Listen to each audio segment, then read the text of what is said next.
दोस्तों welcome my YouTube channel में आप सभी को फिर एक बार हार्दिक स्वागत है। दोस्तों आज हम ऐसे छात्र के बारे में बात करेंगे जो ग्रुप डी में आना चाहते हैं और जिनका मकसद है सिर्फ ग्रुप डी।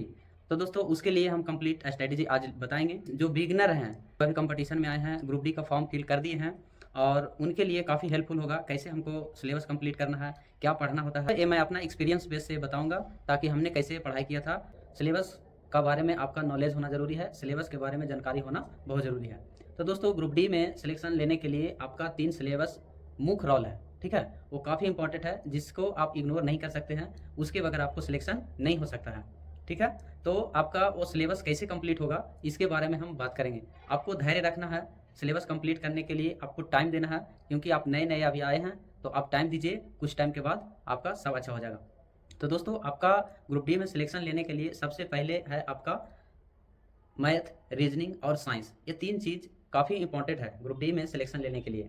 तो दोस्तों आपका मैथ कैसे पढ़ना है, रीजनिंग कैसे पढ़ना है और साइंस कैसे पढ़ना है। इसके बाद आपको करंट अफेयर और जीके भी है जो काफ़ी इंपॉर्टेंट नहीं है लेकिन उसको भी ज़रूरी है। लेकिन आप स्टार्टिंग कर रहे हैं तो आपको सबसे पहले स्टार्टिंग करना है मैथ, रीजनिंग, साइंस से, ठीक है?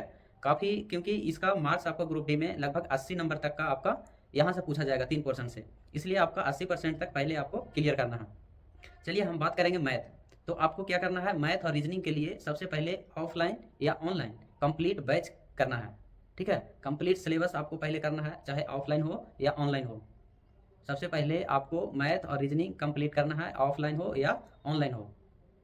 और उसमें क्या है कि आप जैसे जैसे सिलेबस आपको टीचर बताएंगे सेम उसका पीडीएफ या आपका पैकेज के थ्रू पहले उसको बेसिक कंप्लीट करिए, ठीक है? और जो भी अगर टीचर बता रहे हैं उसका नॉलेज गेन करिए और वो लॉन्ग टाइम तक आप ज़्यादा से ज़्यादा उसको प्रैक्टिस करिए।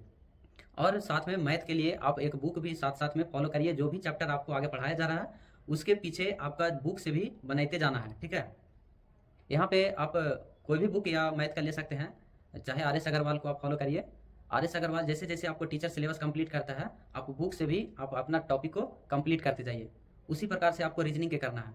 तो सबसे पहले आपका कंप्लीट बैच करना है मैथ और रीजनिंग का, क्योंकि ये ऐसा पोर्शन है आपका रिजल्ट लाने के लिए, मेरिट लाने के लिए फुल मार्क्स चाहिए। मैथ रीजनिंग के लिए आपका टोटल का टोटल मार्क्स आना चाहिए सिलेक्शन लेने के लिए। इसके साथ ही साथ आपको साइंस को भी लेकर चलना है। अगर आप बेसिक से हैं, अगर ऑफलाइन अच्छा करते हैं, आप सेल्फ स्टडी करिए, साइंस के लिए अच्छा रहेगा।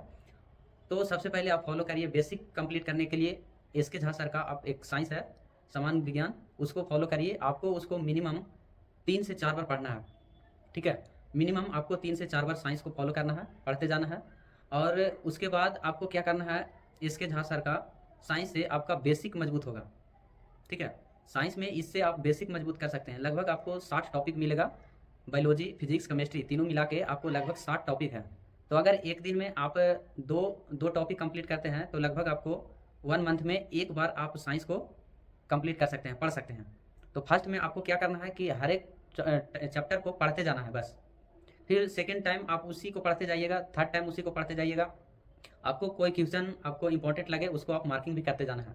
तो आप एस के झा सर को साइंस को लगभग 3 से 4 बार पढ़िए। उससे आपका क्या होगा कि साइंस का बेसिक मजबूत होगा, ठीक है? बेसिक मजबूत होने के बाद आप जरा सा स्टैंडर्ड लेवल पर यानी एनसीईआरटी को फॉलो करना है। उसके बाद आपको एनसीईआरटी को फॉलो करना है और उसको कंटिन्यू करते जाना है सिलेक्शन लेने के लिए। तो यहाँ से हो गया आपका मैथ, रीजनिंग और साइंस। ये ऐसे फॉलो करते जाना है कंटिन्यू। आपका लगभग जितना फास्ट आप सिलेबस कंप्लीट कर सकते हैं उतना अच्छा होगा। और एक बार सिलेबस कंप्लीट कर लीजिए, उसका बाद ही आप सेट प्रैक्टिस कर सकते हैं, तो ज़्यादा अच्छा रहेगा, ठीक है? तो आपका ज़्यादा अच्छा रहेगा।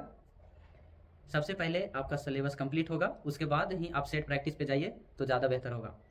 सेट से अच्छा है अभी आप जितना ज़्यादा सिलेबस पे फोकस करिए। इसके बाद आपको रह गया जीके और करंट अफेयर। तो जीके या करंट अफेयर अभी वीकली आप कर सकते हैं, या बुक रखिए उस पर आप 10-20 मिनट टाइम दे के उसको भी कंटिन्यू आपको करते रहना है।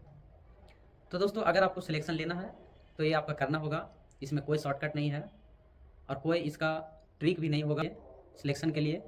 तो दोस्तों इसके बाद ये बिल्कुल नॉर्मल बच्चे के लिए था, नॉर्मल स्टूडेंट के लिए था जो अभी अभी कंपटीशन में आए हैं। और जिनको इतना आप अगर करते हैं तो आप गारंटी लीजिए आपका सिलेक्शन होगा, ठीक है? सबसे पहले आपका सिलेबस कंप्लीट होना चाहिए, उसके बाद ही आप सिलेक्शन तक पहुंच सकते हैं। और सिलेबस पे आप टाइम दीजिए, पहले सिलेबस कंप्लीट करिए। उसके बाद आप सेट प्रैक्टिस करिए, तभी आपका सिलेक्शन हो सकता है। इसके बाद आपका जो भी राय है, जो भी क्वेश्चन है, वो आप कमेंट बॉक्स में पूछ सकते हैं। ठीक है, धन्यवाद।